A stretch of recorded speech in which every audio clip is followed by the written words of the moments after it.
There was supposed to have been sound with that. I guess one of the most enduring questions that we can ask as a child, and that's a picture of me, that darling little child, when I was 5 years old. And one of the questions, I remember asking this, Mommy, where did I come from? And I grew up in a small little mountain town in East Tennessee. We were very strict Southern Baptist. So as you can imagine, the answer I got came right out of Genesis. And the answer was, honey, you were created by God. And I accepted that for a long time. And the human race also accepted that answer for a long time. We didn't question our origins. We got all of our learning from the Bible for many centuries, so no one questioned where we came from until about, as a species, about the mid-1800s, people began asking where we came from, and the answer then became evolution, Darwin. And if anybody's been following the debate in the last couple of years very closely, and this is not a Bible thumper speaking, I haven't thumped a Bible in many years, there's actually an ongoing scientific debate in academic circles as to whether evolution and Darwin has any merit today. If you see me after this, I can tell you some interesting books and articles to read, but I won't go into it. But I'd like to suggest there may be a third explanation about where we as humans came from. My topic takes us back to the mid-1800s. There was a fellow by the name of Heinrich Schliemann. At that time, there was no such thing as archaeologists and anthropologists. It was not a science yet. People did dig up stuff. They'd dig up dinosaur bones and drag them home. People would dig up pot shards from ancient cultures and not realize what they were. They wouldn't catalog them or categorize them. They just put them on their mantelpieces. The formalized study of anthropology and archaeology didn't come about until after Schliemann. He dug up Troy in Turkey, Anatolia at the time. And his success at finding Troy, which was a mythological city as far as most people were concerned, led other people to create the sciences of anthropology and archaeology. It set off a firestorm, people searching all over the ancient world, Rome, Egypt, but most importantly, Mesopotamia, because it had biblical connections. Bring up a map of Mesopotamia. This is in the news right now. This is the area we now know of as Iraq and Iran. If you watched the news last night, you probably heard Iraq and Iran mentioned. Well, this is ancient Mesopotamia. And as archaeologists began digging, they went progressively. They found the cities of Kish and Nippur, and they were astonished to find these cities that had been referred to in the Bible. The city of Ur, where Abraham supposedly came from in the Hebrew Bible. And what they had actually found was the most ancient civilization of all, ancient Sumer. Sumer grew up about 6,000, it hit its height around 6,000 years ago, 4,000 BC. They found thousands of these little clay tablets, hundreds of thousands, I should say. They're so common, you can even find them on eBay. I have some authentic clay tablets in my personal collection, paid a couple $100s for them, and I have a piece of history that goes back 4,000 years. Had this odd little cipher on them that came to be known as cuneiform. They were written with holding just a little patty of river clay with a wedge stylus. And they would fire them in a kiln, and these clay tablets were used to cover everything: contracts, marriages, divorces, bills of sale, anything that had to be recorded in a civilization were recorded on clay tablets. And they noticed one other thing. When they finally, when Rawlinson finally broke the code and was able to interpret these clay tablets, they found that in many, many of the clay tablets, they referred to gods. And I want to point out little g, not a capital G. Many gods, and they said that these gods were present in their lives, that they lived among them. They flew in the skies. They lived in that ziggurat temple up on the hill, and they knew their personalities. And they talked about them as if they were real people. And I'm going to get into that a little bit more. These are some more clay tablets. These are this is what one of the gods looked like. This is from a Assyrian wall. And I'll quickly go through a couple of other clay tablets. There was no uniform size or shape. Let me point out this one on the lower left, the beer allocation tablet. The Sumerians loved their beer. In fact, they invented beer. In fact, the Sumerians, or out of the Sumerian culture, came nearly all of the firsts that we regard as necessary for a culture. Another means of communication was a thing called a cylinder seal. If any of you signed a check in the past week, have you ever wondered why just by signing a check that makes it a legal document? Well, that goes back to Sumer also. They were the first people to instigate the use of making a unique mark on a document, in this point, a clay document, by rolling a cylinder seal. I'm wearing one. I have a collection of these things. And if you'd like to see it later, approach me later and I'll show it to you. I have some as old as 4,000 years old. Another cylinder seal. These were all unique, of course, so it was just like a signature. To sign a document, you'd take this cylinder seal off your neck, roll it in the clay, they would fire it, and it became a permanent record. This is a cylinder seal. This one's found in the Berlin People's Museum. We're going to be coming back to this, but I want you to look at two things. This is the god Enki, and he's the seated one with the horns, and you can always tell the high-ranking Sumerian gods because they wore horned helmets. And he is presenting to the human, who is last in row there, with the plow. And this is the gift of agriculture. And by the way, all of the advances that the Sumerians had made, they said, we did not develop this. Now, I know human nature. If I were to develop something, I would want it to be called the Stanley process. And you probably would too. But they said, we didn't create all these things. These were gifts from the gods. And this shows the gift of agriculture from the god Enki. Now, I want you to notice in the upper part of that, there's a little depiction of the solar system. We're going to get back to that later. Another thing I want you to notice is if the god Enki in that cylinder seal were to stand up, he would tower over the two humans in this depiction. And likewise, in the other cylinder seal, the wall depiction rather, this is a priest administering to one of the gods. And you can see if he were to stand up, he would be immense. And this is one of the characteristics of the gods. They were very large people. They called them the Anunnaki. And it comes down through later Hebrew. If you look in the Bible, you'll find about 20 references to the Anakim, also the Nephilim. This goes back to Sumerian times when the Anunnaki were the gods. Here's another cylinder seal drawn, and it shows the plow actually in use. And you notice up in the sky is a little cross-like object. I'm going to cover that a little bit later too. Just want to call your attention to it. One more depiction of one of the gods with a human.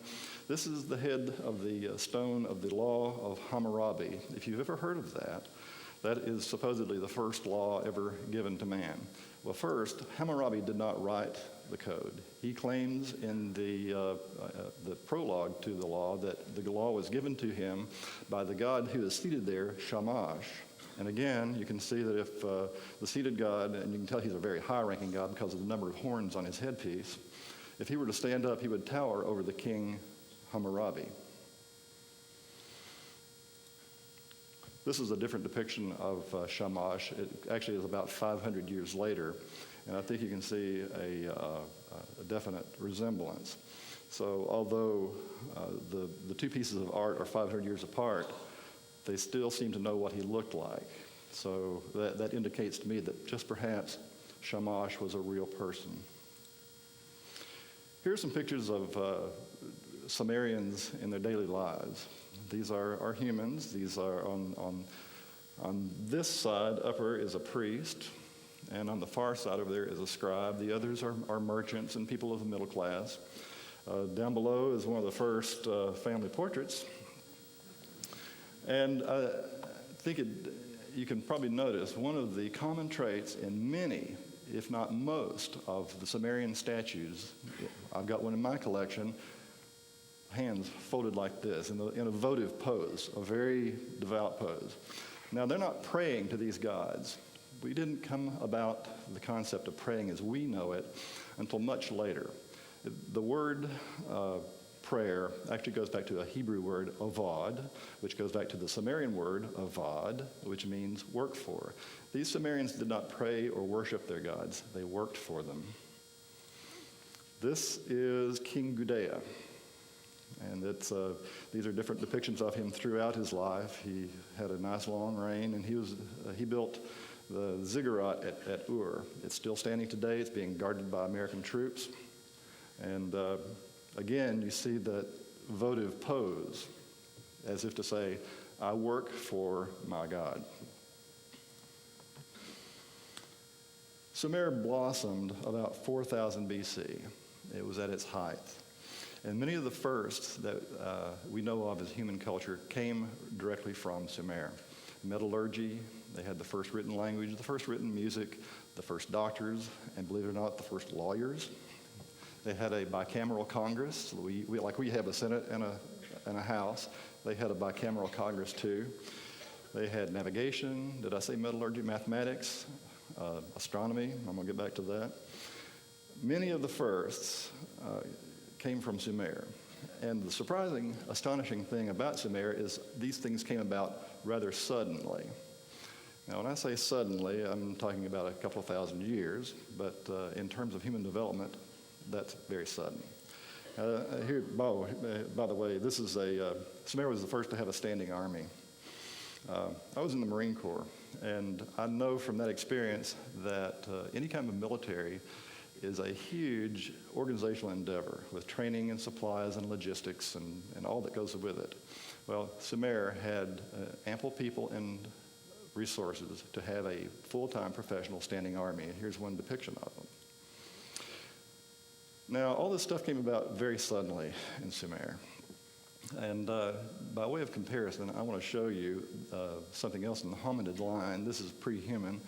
From the Australopithecines in Africa to the Neanderthal, the image you see on the left is an Australopithecine stone scraping tool. And it took 2 million years to get from that tool to the tool over on the left. And archaeologists will tell you that this is an improvement because it's more hand-sized, many more chips are taken out of it, it's a more refined object. To me, they both look like stones, but I've had archaeologists and anthropologists tell me, no, this is a much improved model. So if I were to illustrate the 2 million years it took to go from one stone to the improved model, then compare that, I'm going to pull in, running across the screen there, I don't know if you can see that or not. Can you see that little dot? That's 7,600 years, and that's the time it took Sumerians to go from living in little caves and mud dwellings to the full-blown civilization that they had with all those firsts we talked about. And keep in mind, they said, we did not develop this. These were gifts from the gods. In 11,000 BC, this was at the end of the last ice age. And geologists tell us that the ice age ended rather suddenly, abruptly. Humans were living just like this. You've seen the cave paintings in Lascaux, France, and this is from the tents. Those are from a dig in the Ukraine. This is how the hominids lived for the most part. There were a few who didn't. They lived working for these gods. But the excess population, the most of humans, the rest of them, us, lived out under rather extreme conditions. After the Ice Age had ended abruptly, suddenly, within 3,600 years, and that's a figure to keep in mind, 3,600 years, we were living in communes, making pottery, doing little agriculture, and then 3,600 years, for a total of 7,200 years, we were living in cities with multi-storied buildings, fine art, music, written language, and all that goes with it. And by the way, at the end of that ice age, there's many tales. You've probably read about it when you were a child in the Bible, the flood. Well, the Sumerians said all that triggered this was the Great Flood. In fact, every culture on Earth has a story about a prehistoric flood. In North America alone, there are 47 different tales among the Native American Indians. So everywhere you go, from South America to China to Europe and to Africa, there are stories of a flood in prehistoric times, and that's what that's referring to. And another thing they found was that in translating these Sumerian tablets, they were shocked to find that many of the stories that the people of the 1850s had grown up with, like I grew up with, that they had studied in the Genesis, were also in the Sumerian tablets 2,000 years earlier, 3,000 years earlier. The flood, the dispersion of humans, the Tower of Babel, and all that. A man named George Smith, wrote a book in 1876 called The Chaldean Account of Genesis. Chaldean, just another word for Babylonians or Sumerians. And it shocked the Christian world because he proved that the interpretation of the creation documents from ancient Sumer were an exact mirror, only 2,000 years earlier, of the early accounts of Genesis. And this is the early Hebrew writings. Well, there is a Sumerian and Hebrew connection, and there were 7 tablets. The creation story in Sumer was called the Enuma Elish. That means when in the heights. That's the first line. And it tells the story of how humans came about, how our solar system came about, how the earth came about. And it's really a very compelling and cohesive story. There were 7 tablets of the Enuma Elish, and you can see these in museums, copies, because there are many copies of them. And as we know, there are 7 days of creation. In the Enuma Elish, the gods, with little g and plural, created humans.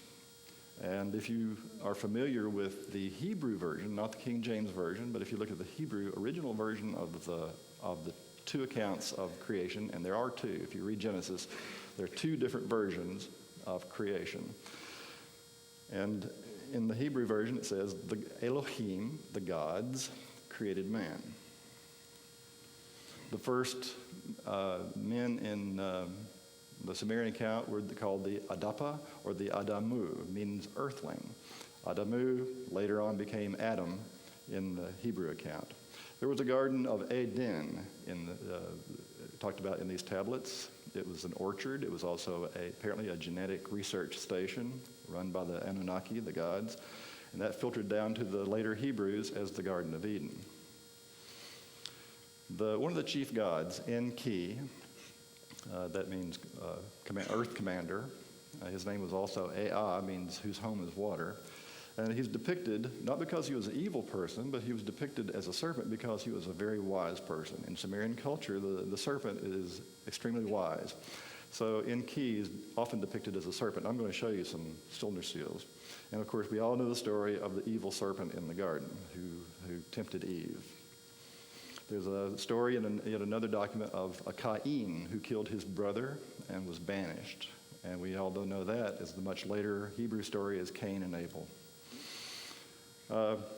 In the Epic of Gilgamesh, preceded the Hebrew Bible by about 2,000 years, the hero Ziusudra was told by Enki to go build a boat because there was going to be a big flood. And of course, we know the story of Noah much later. That's a Hebrewized word, name, told to build a boat, an ark. In the Sumerian version, the flood lasted for 6 days, and the ark that Ziusudra built was washed up on the mountain Ararat.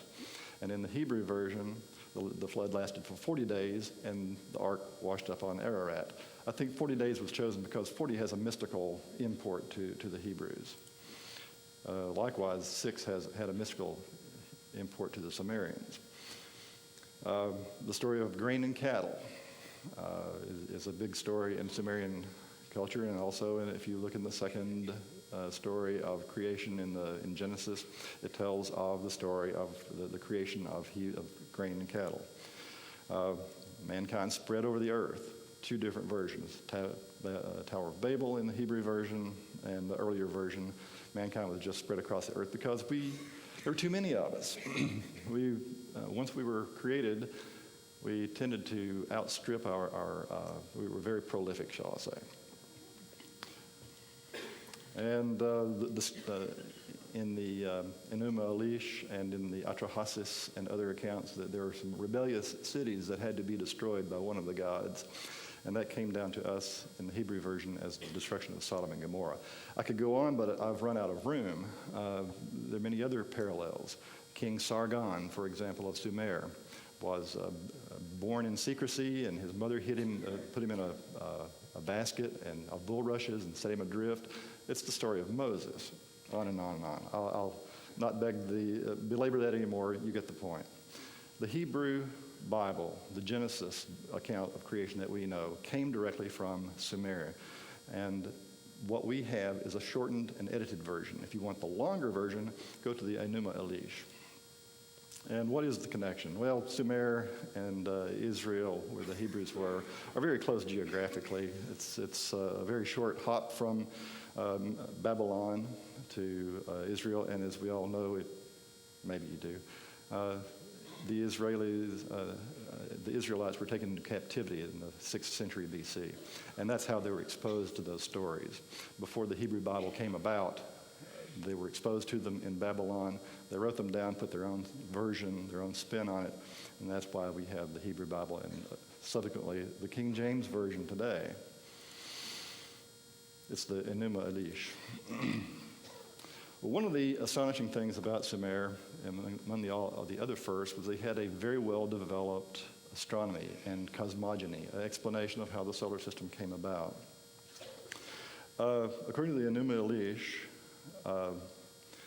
it told of an intruder planet that wandered into our solar system, collided with another planet existing. It was called Tiamat. It was between the orbits of Mars and Jupiter. It cleaved the planet in half and shunted the surviving half into a new orbit. It became the third rock from the sun. Now, if you look at the way we know our solar system today, we have the sun and the planets.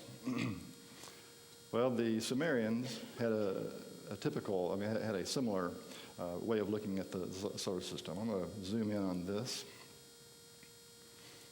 Can everybody see those? If you count the sun at the middle, there are 11 other planets around it. Now, they counted our moon as one of the planets, so that's why the count, stick with me on this. You count the sun and the known planets and the moon, you come up with 11 points. And in the color version, in the upper right-hand corner, is something, it's a 12th planet.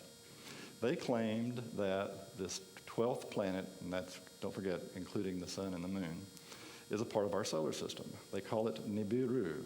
That's the home of the Anunnaki. That's where they said the Anunnaki came from, was Nibiru. This brings us to Zechariah Sitchin. Over a personal event that happened in Zechariah's life, he spent a lifetime looking for who the Nephilim were. Zechariah was born in Russia, but he grew up in Palestine before it was Israel. And he set off on a life mission to discover who the Nephilim were. He went to college at the London University, studied economics and history, and became a very good Orientalist, a historian, and a linguist. He's one of 200 people in the world who can actually read those cuneiform texts in the Sumerians created. And in 1970, before I touch on that, the Nephilim, if you take that word apart, the Hebrew, Nephal means to come down, to descend.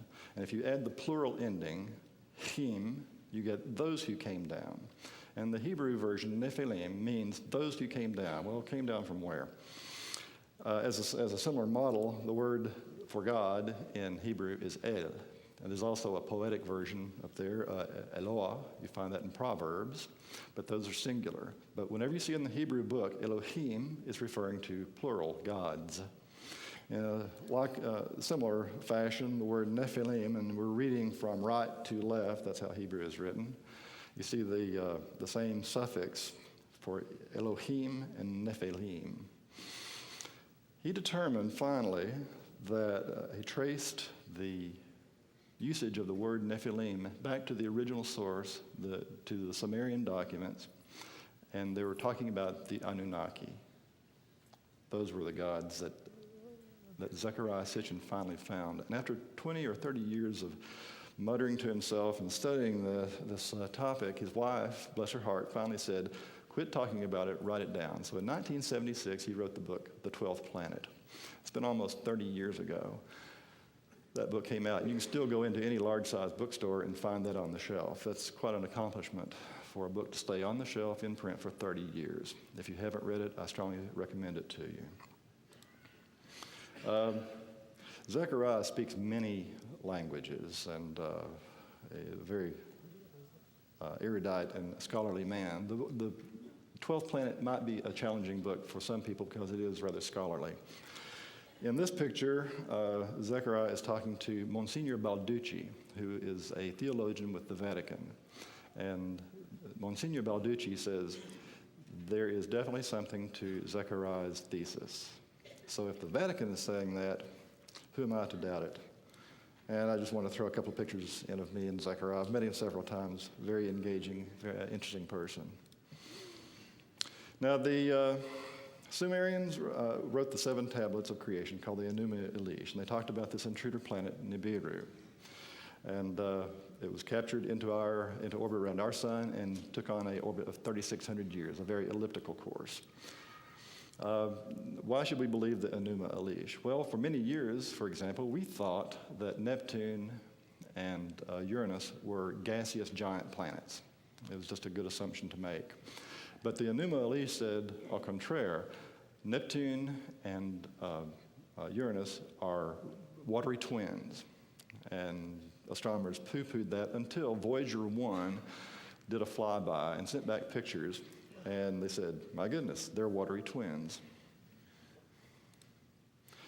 The early universe was quite a chaotic place, much more so than today. Following the Big Bang, objects of different sizes from galaxies down to pebble size were flying off in many directions. So in some degree, the universe is still a chaotic place. And here's how Zecharia Sitchin interprets the Enuma Elish, the creation story of our solar system. I've drawn this out.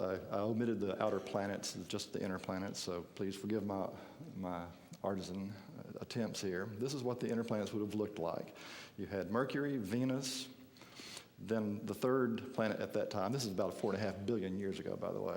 You'd have Mars, and then you'd have Tiamat, the fourth planet, and then Jupiter, and then all the other planets on out. And their orbits weren't quite stable at that time. And according to the Enuma Elish, into this mix came a planet and had its own satellites, its own moons.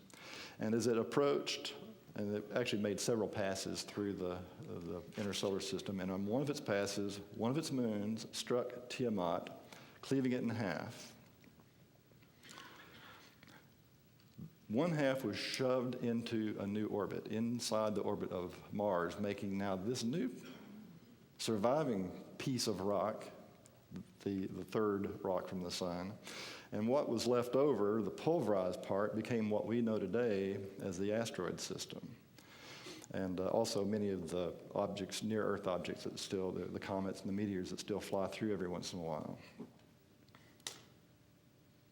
Over a period of several million years, that rock in the third position eventually cooled down. The heat transfer must have been enormous. So that would have created a great deal of heat to be cleaved in half. But the half cooled down, began resuming a spherical shape yet again, and it became us. We're living on half of a planet right now. We are living on the surviving part of Tiamat. This is what if you're looking overhead, looking down on our solar system, this is what it would look like. All the planets going around the sun in a counterclockwise fashion. And this is what the orbit of Nibiru, who's now a part of our solar system, the 12th planet, would look like. It comes in every 3,600 years and goes back out.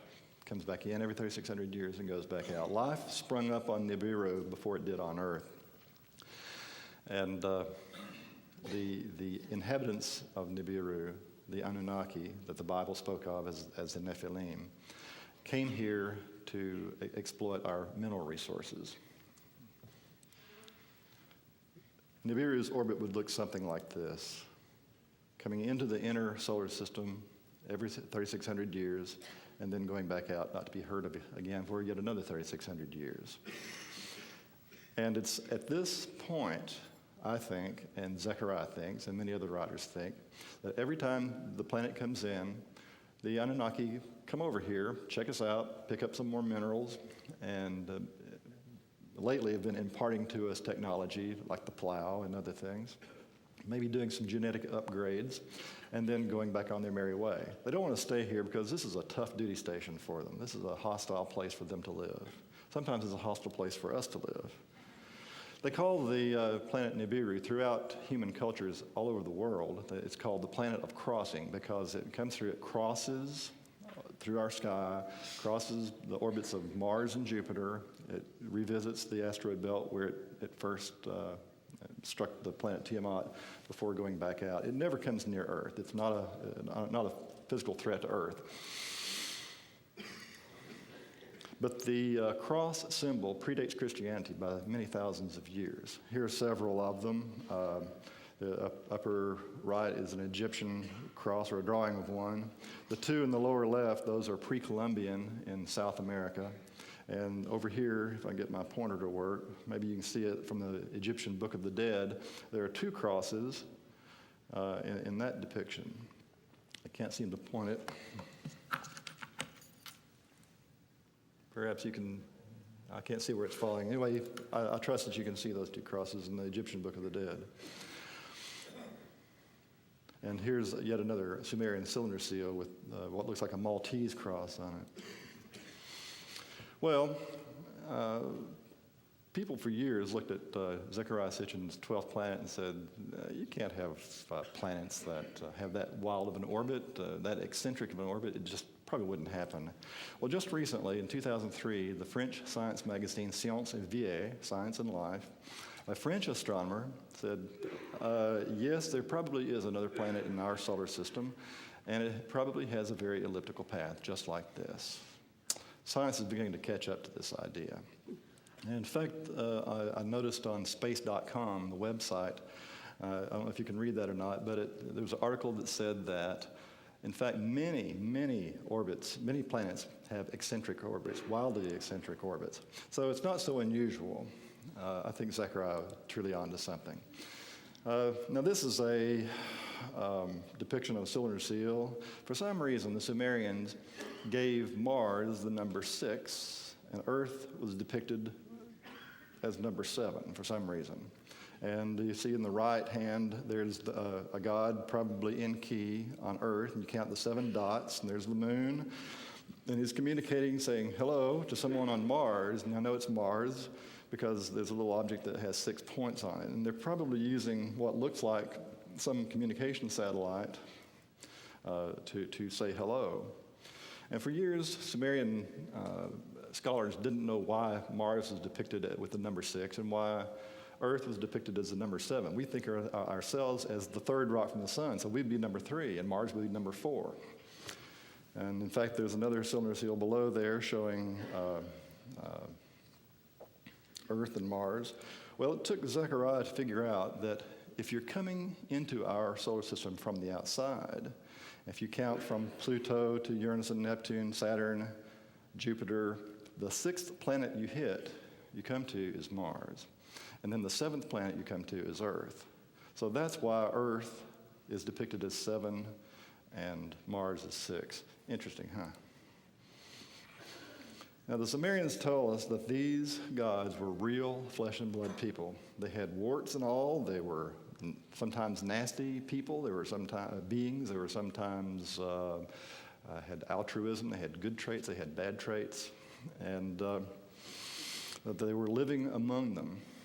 In fact, in every city, there was a sacred precinct with its own ziggurat, and that's where the local god lived. And all the people around, they had one job. They worked for that god. They worked in the fields, they worked in the stables, they worked at goldsmith. All the work they did was for the god that they served. They say these gods had an advanced technology. Now the Sumerians, being just recently literate and not having this technology, by the way, the humans did not have this technology of flying and communicating long distances and radar and going into space and all that. They wrote them down on these clay tablets to the best of their ability. The gods are often depicted as eagles too. Now this is not really unusual. We do the same thing. When the moon, when Neil Armstrong sat down on the moon, he said, "Tranquility Base here, the eagle has landed." And if you flew here, like I did, the pilot on my jet had wings. All this does is say, we fly. And similarly, those priests who served in key is associated with water, they're shown as fish. That's one of the priests in the middle there with the fish headdress. That means he's a priest who serves the god in key. And our submariners, on their uniforms, they show dolphins and fish. So not much different from what we do. The motif of flying is very common throughout the Sumerian culture when they refer to the gods. They were a flying culture. They never say that the gods themselves could lift up bodily and fly. They said they used machines. A black flying bird, it's sometimes described as something that's very stealthy and very fast, something very noisy. Sounds like a jet or a rocket. You've probably seen this. It's from the New Kingdom Temple. It's just south of Cairo. And I've heard different explanations of this, trying to debunk this, but every time I look at it, I still think, no, I'm looking at helicopters and flying craft. That's 3,000 years old. This is a cylinder seal from ancient Mesopotamia of a war party setting off to war, and up in the sky is a rocket. Now, these are two Sumerian characters, din gir, and that means the righteous ones of the rocket ship. At least that's the way Zecharia Sitchin interprets that. Scholars will say, no. But Zecharia insists that din gir means the righteous ones of the rocket ship, because it's always seen in context or association with a god who is going to or fro, coming somewhere or going somewhere. And it's not a leap of intuition to see that it resembles one of our early rocket ships with a capsule on it. Here's another depiction. This is from an ancient Egyptian wall. This shows a subterranean, what appears to be a launcher and a nose cone capsule above ground, and it's being held as an object of reverence. According to the Enuma Elish, the gods arrived here about 445,000 years ago. And they came here, by the way, 3,600 years. I told you that would be important. That's a period that the Sumerians called one shar.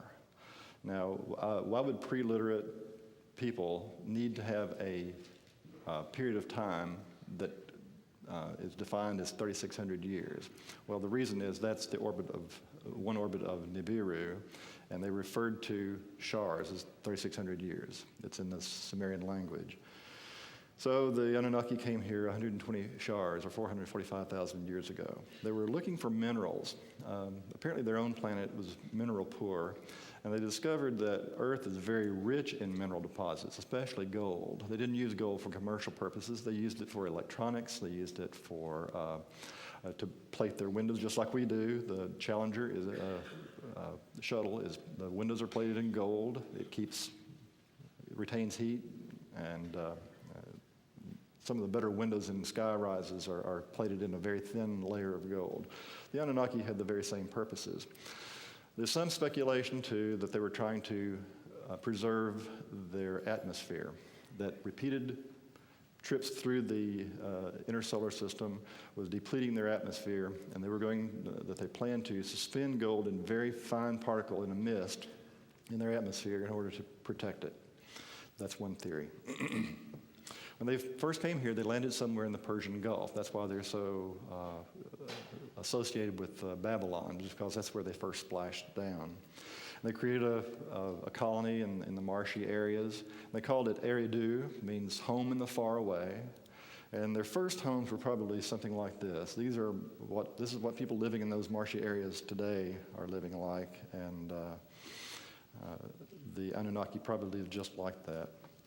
They were a technologically advanced culture. They, at that time, were at a point in their technology that's probably about 100 years from where we are today. I'd say we're beginning to close the gap on them. Whoops, sorry. They apparently used some kind of storage device, a computer device. It's referred to frequently as a meh, spelled M-E, a meh. They tried to steal them from one another. They were very highly prized, like I prize my laptop here. They had extreme longevity, living in thousands of years. The early Sumerian king list Anunnaki rulers who ruled thousands of years. I think the reason for that is they probably had finally managed to get a hold of their own genetic code and had fixed the problem of aging. I personally see aging as a medical problem, as maybe even a disease. I'd love for us to advance our genetics to the point where we can live to 200 and 300 years. I think that's going to happen very soon. The Anunnaki were ahead of us, and I think they had done that and had adjusted their own genetics and had achieved very long lives. And this led to the myth that they were immortal. They didn't die. Well, they did die. They did age. There are various depictions of some of the gods as aging and stories of them dying, even murdering one another over jealousies.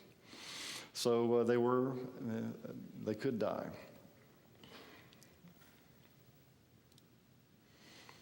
Their first plan was to obtain the gold from the Persian Gulf waters, but that didn't work out. So they found that there were huge earth deposits of gold in what was called Absu, means the lower world.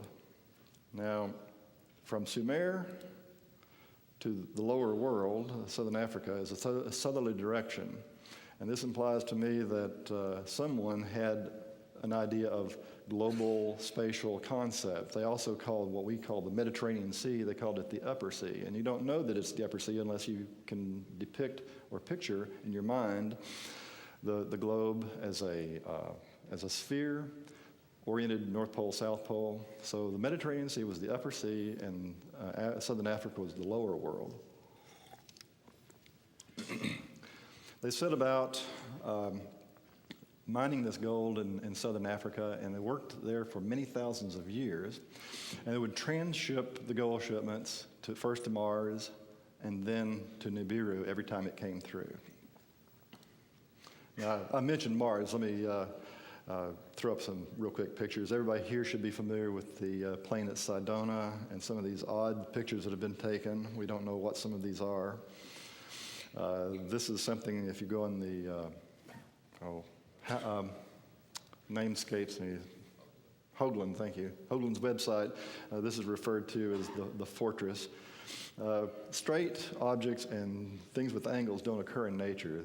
These appear to be artificially manufactured something, and that's huge, whatever that is.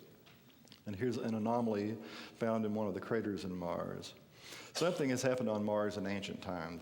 Just not sure what. But I suspect that whatever it is, we will find it was connected with the activities of the Anunnaki. Anyway, back to our story. Down in the mines, the lower echelon ranks of the Anunnaki had worked there for many thousands of years, and they were frankly just quite tired of it. Mining, even as safe as we've made it today, is still hot, brutal, dangerous work. So they mutinied. They said, no more. We don't want to do this anymore. And put the whole mission in jeopardy until the god Enki stepped up and said, I have a solution. The being exists on this planet. I can impose the genetic imprint of the gods, us, the Anunnaki, and create us a worker. They were looking for a worker that would be obedient, would follow orders, could handle tools, had a grasp of a human hand.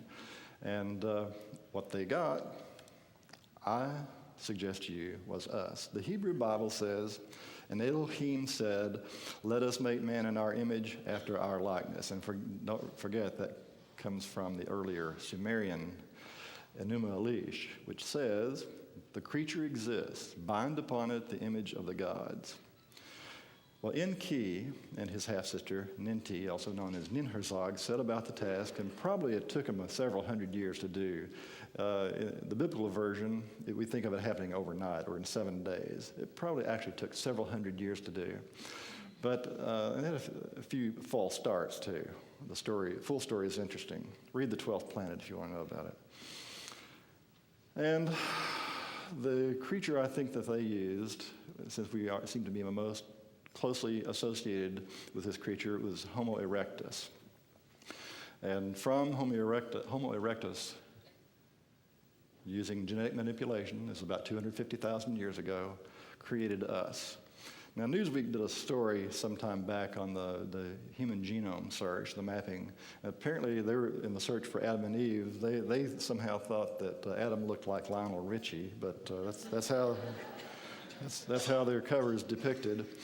But this is a more important depiction. This is a cylinder seal about 4,000 years old. It's a drawing of a cylinder seal, to be more precise. And here you see Ninhursag, that's Enki's half-sister, in her laboratory. This is the moment of creation. This is the creation of us. That's Adam, the Adamu, the earthling, sitting on her lap. Behind her is the tree of life, the meaning that she had the power of manipulating genetics. And she's in her laboratory. You see helpers there and the various flasks. This is the story of our creation. So where did we come from? Mommy, where did we come from? According to the Sumerian account, we were created 250,000 years ago by the Anunnaki. And if you look at the Hebrew account, it says God created us in his own image. And according to the recent genome mapping that took place, and we know the whole picture of the 30,000 odd genes of the human race, I think what happened was that the gods interceded using genetic manipulation on a primate that existed here to create us. Now, this is normally where I'd take a break, but we're not going to do that. We're going to press on. You might say, Bill, those are pretty astounding claims. Do you have any proof of that? No, I can't give you proof that would stand up in court. Actually, some of this might stand up in court, but I can show you evidence. And I'm going to go through a little bit of evidence here. Some of it's circumstantial and some pretty compelling, I think. The first, Exhibit A, pretend you're a jury. Exhibit A is you, humanity itself. This is our timeline. And you remember the 2 million year old, the two cutting tools it took to take 2 million years? Remember that? If we had continued on that path of evolution, it would have taken us probably 5 million years to get to the point where we could have some kind of civilization. And to reach the machine age and the space age would take probably another 5 million years, a total of 10 million years. But something happened to us right around 200,000 years ago that has put us on a very accelerated path to civilization.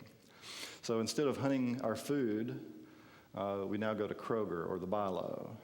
We call Pizza Hut to deliver. All the accoutrements of civilization have come about in a twinkling of an eye. And that's because I think we were put on a path about 200,000 years ago, and especially more recently, 11,000 years ago, on the path to civilization, the gifts of the gods that put us on the road we're on. So we're Exhibit A. We have no right to be here. Exhibit B is this. I'm still on Exhibit A, sorry. From the Wright brothers, who went to Kitty Hawk and flew the plane, to Charles Lindbergh, who flew across the Atlantic. A mere 24 years elapsed. And 42 years later, we put foot on the moon. Total of 66 years from Kitty Hawk to setting on the moon. That is an incredible story if you stop and think about it. Exhibit B.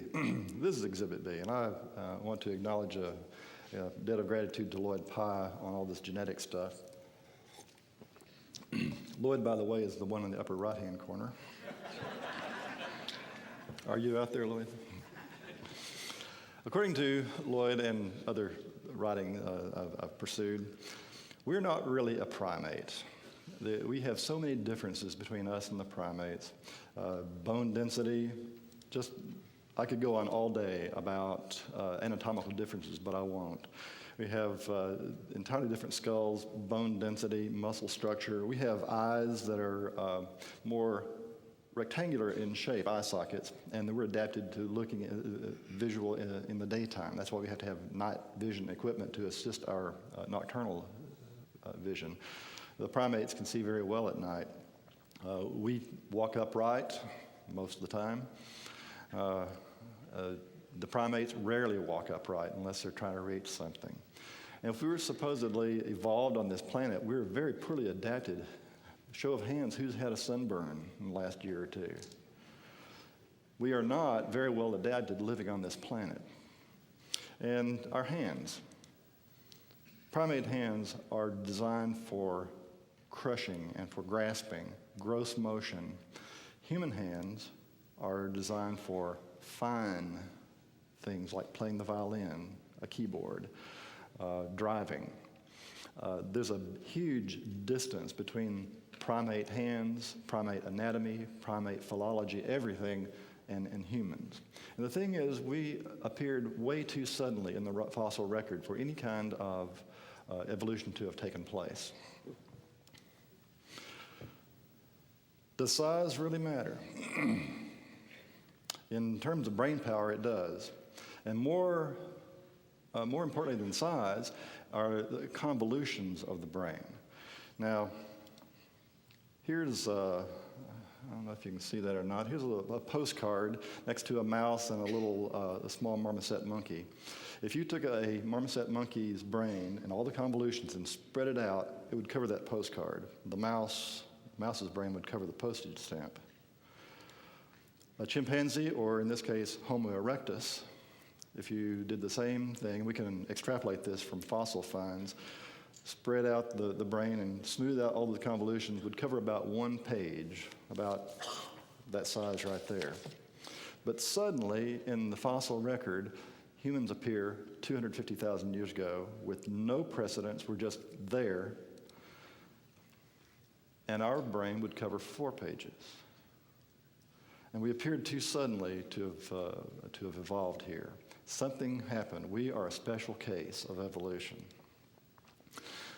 But I can talk about that stuff all day and not convince you. The real story about the difference between us and the primates is told in the genes. All of the primates have 48 sets of chromosomes. Humans alone have 46. You don't lose 2 chromosomes and come out better, and not just slightly better. I'm talking about vastly better.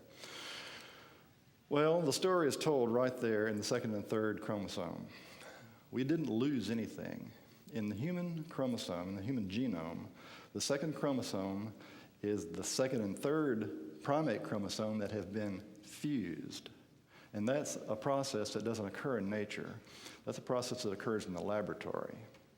That right there is the smoking gun. And also geneticists have pointed out that in doing the human genome mapping, they came across 223, they call them alien genes. I think they're more right than they know. And another thing about humans, Darwin himself said that we have all the earmarks of a domesticated animal because of the great number of genetic defects that we have. Animals occurring in nature have very few genetic defects. Does anybody care to guess how many defects humans have? I heard 1,000. Do I hear 2,000? Do I hear 4? 4,000? We have over 4,000 genetic defects. We're finding a new one or two every year. Anytime that you mess with something genetically, you introduce inadvertently genetic defects. I think we have that many genetic defects because we have been messed with genetically. Dolly the sheep, the first cloned sheep, died at the University of Tennessee because it had it wasn't University of Tennessee. We've been cloning cattle at University of Tennessee. But Dolly died because she had a compromised immune system inherited genetically. We don't have it just right yet. The Anunnaki didn't have it right either. I'd say many of the people in this room, myself included, have some kind of genetic defect. And I'm a little angry about it, to tell you the truth. Exhibit C, geology. We are familiar with Pangaea or Gondwana land. Geologists say at one time all the land masses were on one side of the planet. Well, planets don't form that way. Planets form homogeneously.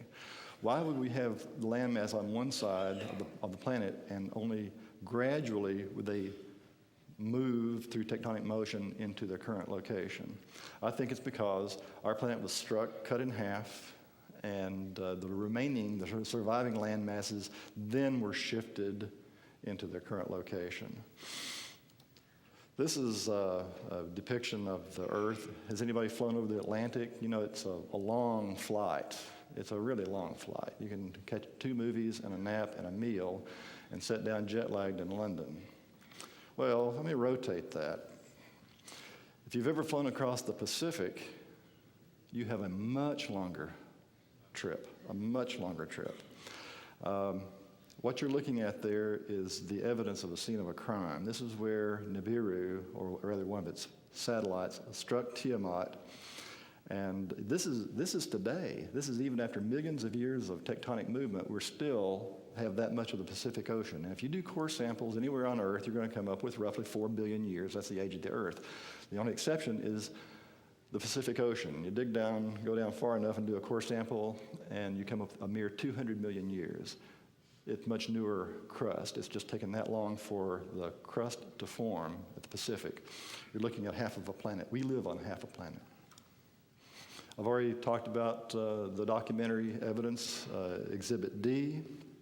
I don't need to go into it, except to say that we can either accept the documentary evidence of the Sumerians and the Hebrews and the Egyptians and others who wrote during this time about these gods and their advanced development. We can accept that as historical eyewitness accounts, or we can say that our ancestors were hallucinating. I choose to think that they were writing down in their own limited way. I think they were talking about real events that they saw. Exhibit E, the world is literally littered with the remnants of the Anunnaki, of a previous civilization. Now, I know Michael Cremo, who's going to follow me, will talk about previous civilizations. But I think much of the remnants that survive today are left over from the Anunnaki period. The Great Pyramid and Sphinx at Giza. We could not build that today if we tried.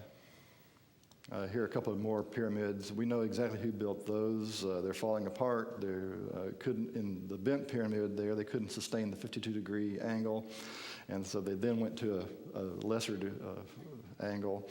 And the red pyramid in the background, I don't know if you can see it or not, is just a pile of rubble, pile of bricks. The one that has remained, the three rather that have remained, are the three at Giza, and they, I think, were built about 10,000 years ago by the Anunnaki. And so were the Sphinx. In fact, the recent evidence, if you are familiar with the writings of Professor Schock and West, said, yes, indeed, these were built around 10,500 years ago.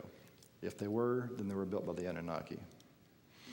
I won't go into this at great detail, but this is a palette that shows in the upper right-hand corner that the pyramid already existed in the time of Menes.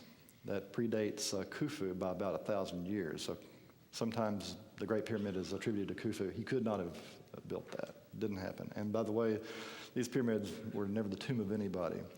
Here's another little artifact in the museum. I took this picture in the British Museum. It's a Sumerian object, and it tells the story of Enki Enlil, another god, coming to Earth and how he got here. People don't just make this stuff up unless there's something to base it on. And I think the Sumerians who created this based it on the story told to them by Enlil. Exhibit F, I call this technological parity. When these tablets were first interpreted in the 1850s, they were immediately put down as myth. These things could not happen because people couldn't fly. I flew here, by the way, as some of you did. But back in the 1850s, people couldn't fly, and they certainly couldn't go into space or do genetic research and create new species. They couldn't communicate over a long distance. And I communicate over long distance all the time. Most of you do. I've got a cell phone, big deal. Most of us do. But to the Sumerians, that was a big deal. These gods were able to communicate over great distances. They had weapons that could destroy single cities with one weapon.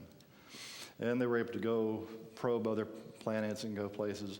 Well, we have reached that point. I suspect if we found these clay tablets today, we would say, oh, this is indeed a previously unknown advanced civilization. But because these clay tablets were discovered by men of the 1850s, they couldn't possibly be true, so they were put down as myth, and they've remained thought of as myth until this very day.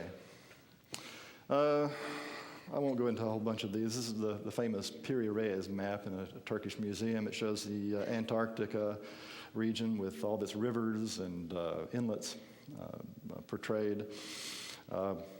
Piri-Reis was an admiral, and he said he copied this map from older maps, which came from older maps. Nobody knows how far back those maps go, but the only problem is the Antarctica has been under about 2 miles of ice for the last 4,000 years.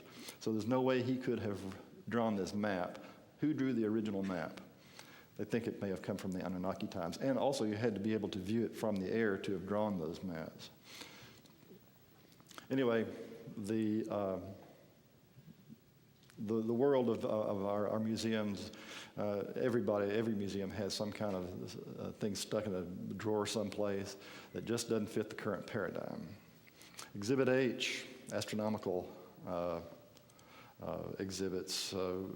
The Sumerians had a very good depiction of how our solar system came about. It would stand up under scrutiny today.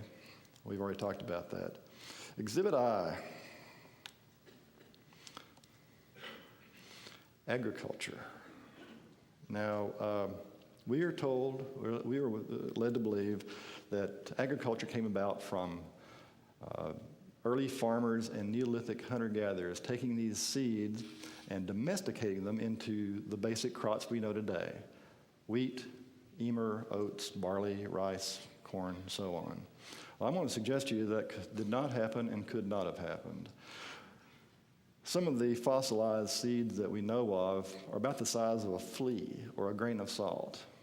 Now, you're going to tell me that some farmer who is struggling for existence picks up this little tiny thing, it's inedible, has to be changed at the molecular level, has to have more chromosomes added, has to be softened, and has to do it over several generations. So he tells his son, this will not put food on your table, but go forth and domesticate this, and tell your son to do that too, and perhaps in 300 generations we'll have food. I think the early humans were too concerned with living day to day, of hunting and gathering food that was already available, than to try to domesticate any kind of crop. And notice there have been no other major crops domesticated since then. We still eat wheat, barley, oats, emmer, corn, without much change, some hybridization certainly. But we have the advantage today of having genetic knowledge, just like the Anunnaki did. The Sumerians said that agriculture and all the crops that came with it were gifts of the gods. I believe them. I don't believe we could have possibly domesticated these crops. Same way with animals. We're told that the cattle is domesticated from this wild thing called an auroch. This is a depiction of an auroch in the Lascaux cave, and this is what they think it might have looked like. A human would have come up to about the tail. I don't think we had a chance to domesticating this. I think I wouldn't attempt it. I would hunt this thing with a 308, but I wouldn't try to bring it into my home and try to domesticate it. I think that any domestication that happened at the genetic level. I think it happened in the Garden of Eden, that botanical research place in Mesopotamia. And I think we were given cattle, goats, pigs, and all these other created animals and crops to tend for the Anunnaki and subsequently for ourselves. Well, any one of these you might be able to dismiss. But if you take them all together, I think you at least have to, when you're weighing that with the conventional knowledge, have to say this theory of human development has some merit. At least I'm going to remain an open-minded skeptic, and I hope you will remain an open-minded skeptic too. 2 books to read, Zecharia Sitchin's The 12th Planet and Lloyd Pye's Everything You Know Is Wrong. Great book. Will Hart also, Genesis Race. I won't go into this a great deal. I sort of need to move on. Yes. Here's a picture of Enki, depicted off of the cylinder seal. On the bottom, shown as a serpent again, and not because he had any evil intent, because he was regarded as he was a scientist, and he knew how things worked. He was a geneticist. He was a metallurgist. He gave us metallurgy. He gave us astronomy, mathematics, the written language. I suspect also he gave us written music. And I'm grateful to him because I'm a musician, among other things. Have you ever wondered why we humans alone do music? I sit there sometimes playing in a band I play with and go, why do I do music? Why do I enjoy music so much? None of the other primates do music. I think that's one of the gifts of the Anunnaki. Who were they? They were very robust physically. As you saw on the other cylinder seals, the males stood 10 to 12 feet tall. Actually, I think some of them may have been as tall as 15 feet. The females could range up to about 9 or 10 feet tall. What were they like? Well, some people say they look like us. I've turned that around. No, we look like them. And we share a common genetic code because of the brush that Tiamat and its satellite had with Earth many years ago. But more lately, I've come to realize that the hominid shape, us, head, 2 arms, 2 legs, standing upright, appears to be a universal shape. All of the sightings and abductions that we hear talk of are with hominids, the hominid shape. I'm beginning to think that the human shape is universal. And it makes sense because it's very efficient. We can walk around and handle things and pick things up. Moving on. The things that we refer to as their temples, the Sumerian temples, the Egyptian temples, I think were actually their living places. And they abandoned them. And when they abandoned them, we turned them into places to be revered. And that's why they became temples. I think that was the point when we invented religion. We went from working for the gods to worshiping the gods. I don't want to offend anybody's religion. I've had some of my fair share of it myself, but I think that's where religion originated. When the gods were no longer in our lives, we had to have something to look up to, so we began worshiping, and that's where we get the concept of worship to this day. That's my take. And when the sons of the Anunnaki, and this is mirrored in the Hebrew account, saw the little humans that they had created, they saw some of the females and liked what they saw. And they began intermarrying with them. And the upper echelon, the higher ranks of Anunnaki did not like what they saw. And this is not according to me or Zecharia Sitchin. This is right in the Enuma Elish. You can go read that. And the same thing, if you see, it came into Genesis in the chapter 6, I believe, where it talks about there were giants in those days. And the gods, the Nephilim, did not like that their sons were intermarrying with this little being. Well, that story goes back to the Sumerian account.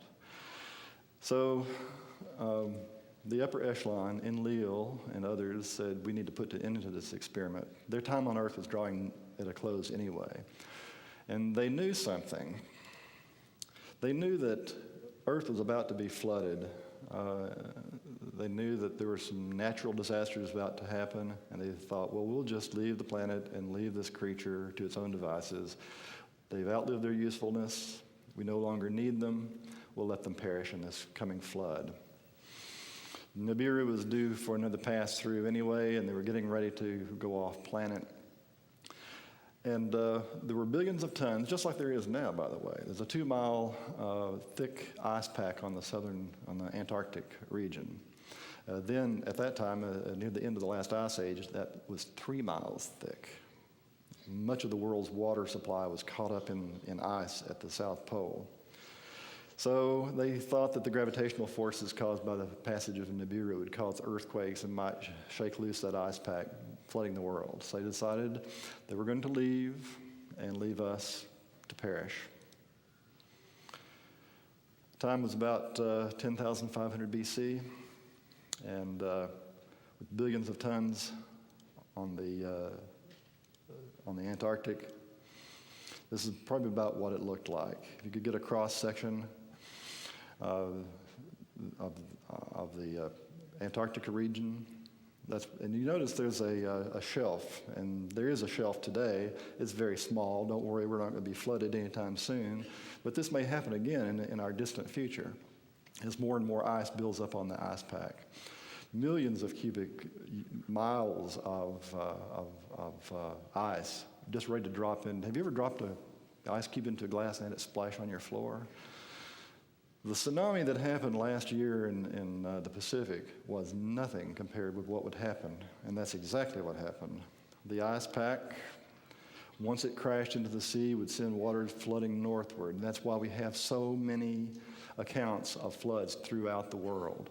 China, South America, North America, certainly the Middle East, because I think a flood actually did happen. Our ancestors did not hallucinate. They wrote down what they saw, and there's a very traumatic flood in our past.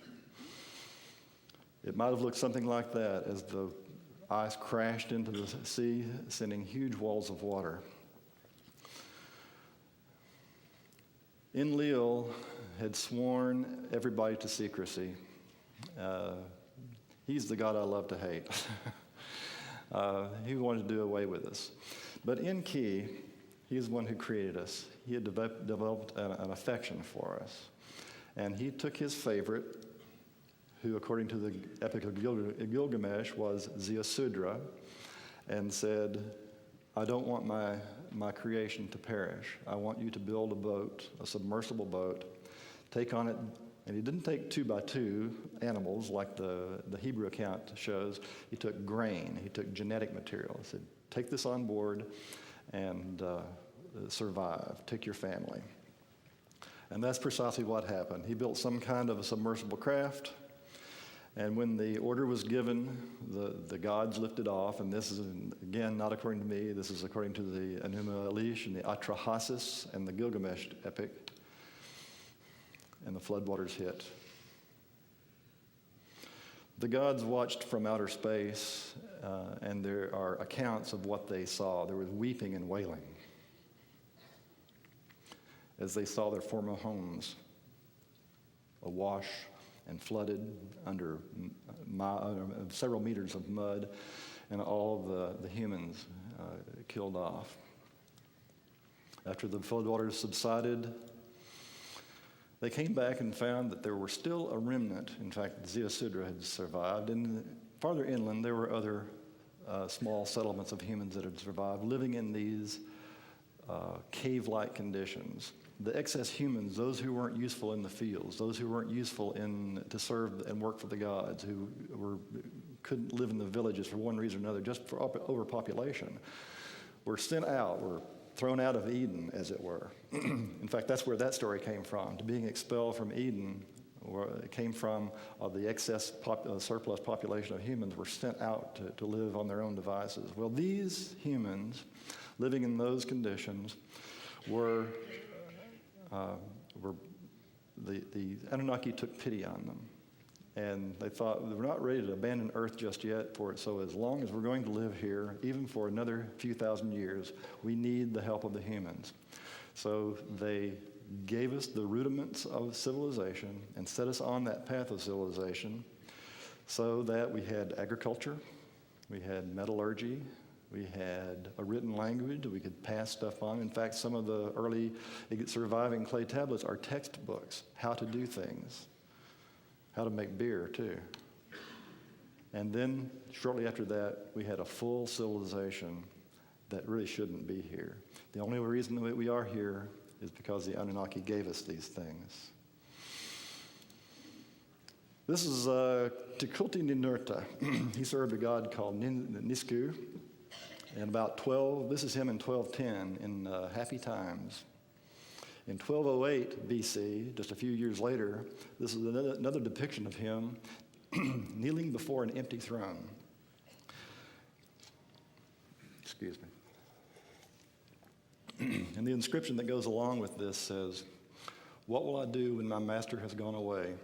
What will I tell the people?"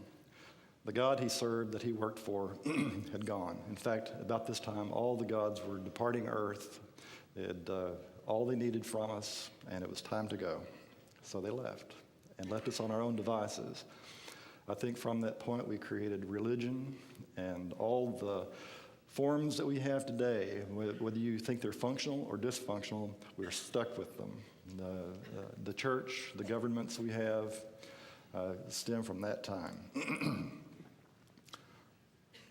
Approach with caution. Humans live here. I heard the other day we just surpassed 6.5 billion people. I think we crowded them off. There were just too many of us. But they didn't leave entirely. I think they're still watching us. In fact, one of the terms for these beings throughout history has been watchers. In Sumerian, it was called igigi. In the Hebrew, it actually refers to some watchers. I don't have to tell you this room. I have to really convince people out there that there are UFOs. But here's some. I'll just real quickly go through them. This is in England. Here's one taken in Rhode Island just a few years ago. Here's one in Ohio over a farm. That picture was taken by our Mars rover in the skies of Mars. This is a drawing by a Soviet cosmonaut. Said he saw this while he was in space. And this is the last picture taken by the Phobos satellite sent by the Russians before it was thrown out of control. Something was there that shouldn't have been there. And make of this what you will. I've heard some people say, "Oh, that's just a fake." And this is from Mexico. And I've heard other people say, "No, this is some of the best footage we've got of a UFO." I personally think this is an uncloaked beam ship. Watch as he goes behind that building. If that's a fake, that's a damn good fake. I think it's real. That's rare footage. This is where I work. I work in Oak Ridge, very near the Y-12 weapons complex. If anybody knows anything about nuclear energy and nuclear weaponry, Y-12 is the place where they keep all the really hot stuff. It's the most secure place probably in this country. Nothing gets in or out of there unless you are escorted or a badge to go in it, and there's a no-fly zone. Nothing flies over it without permission.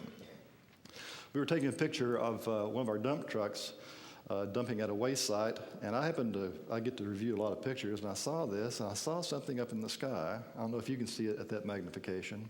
And in that direction, just 4 miles down the road, is the Y-12 weapons complex. I blew it up there a little bit. That's something over Y-12 that shouldn't be there. And if you look on Google, do a search for Y-12 or the Manhattan Project or Oak Ridge and UFOs, you're going to get a lot of hits because there have been a lot of hits, a lot of sightings over nuclear facilities. In fact, if you know the story about Minot Air Force Base and Malmstrom Air Force Base, there was an incident where UFOs appeared and then they shut down our entire nuclear capability at those sites. Those missiles were offline. They took our missiles offline, as if to say, be careful. We can do this to you. The upper picture is from the Cassini space probe. That's Saturn down below and something in the sky that nobody wants to talk about. And I believe that's a Billy Myers picture in the lower, I'm not real sure. This is Haleakala astronomy telescope. And something in that rotation was seen in the skies that the astronomers said, we don't know what that was. It was very near Earth, too. I don't need to tell you that we're being watched, and have been for a long time, probably thousands of years. This is the classic case of the gray. I think this is what the Sumerians were referring to when they talked about Igigi, or when the Hebrew Bible talks about the emissaries. I think they're talking about this being right here. And it's been around for many ages. This is from a wall in Egypt. I don't know if you can see that out there. It's at Saqqara. I think that's a gray being depicted right there. What are they watching? They're watching our behavior. When they created us, we got the good attributes along with the bad. Our history is full of religious wars, ancient religious wars, modern religious wars, riots of all kinds. We have a pretty healthy criminal class. But we also have some of the good. We have brilliant people who are born and people who have traits of altruism.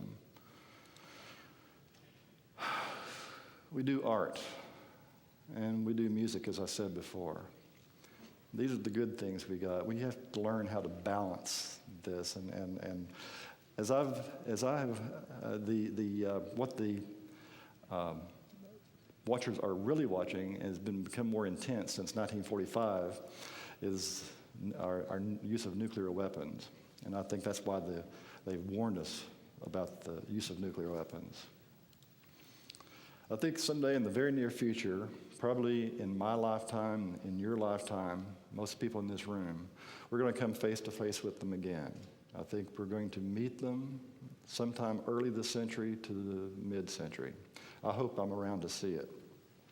But I wonder what that's going to cause happen with our basic forms, like our government. And I'm not just talking about Washington, D.C. either. I'm talking about all governments. What will that do to the basic institution of religion, and not just the Vatican, but all religions?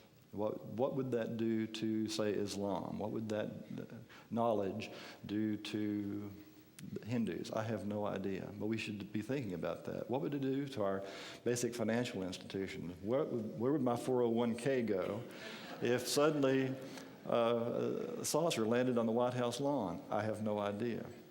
But more than those basic institutions, just our every day-to-day life, we would suddenly be confronted with the fact that we are not alone in the universe and never have been.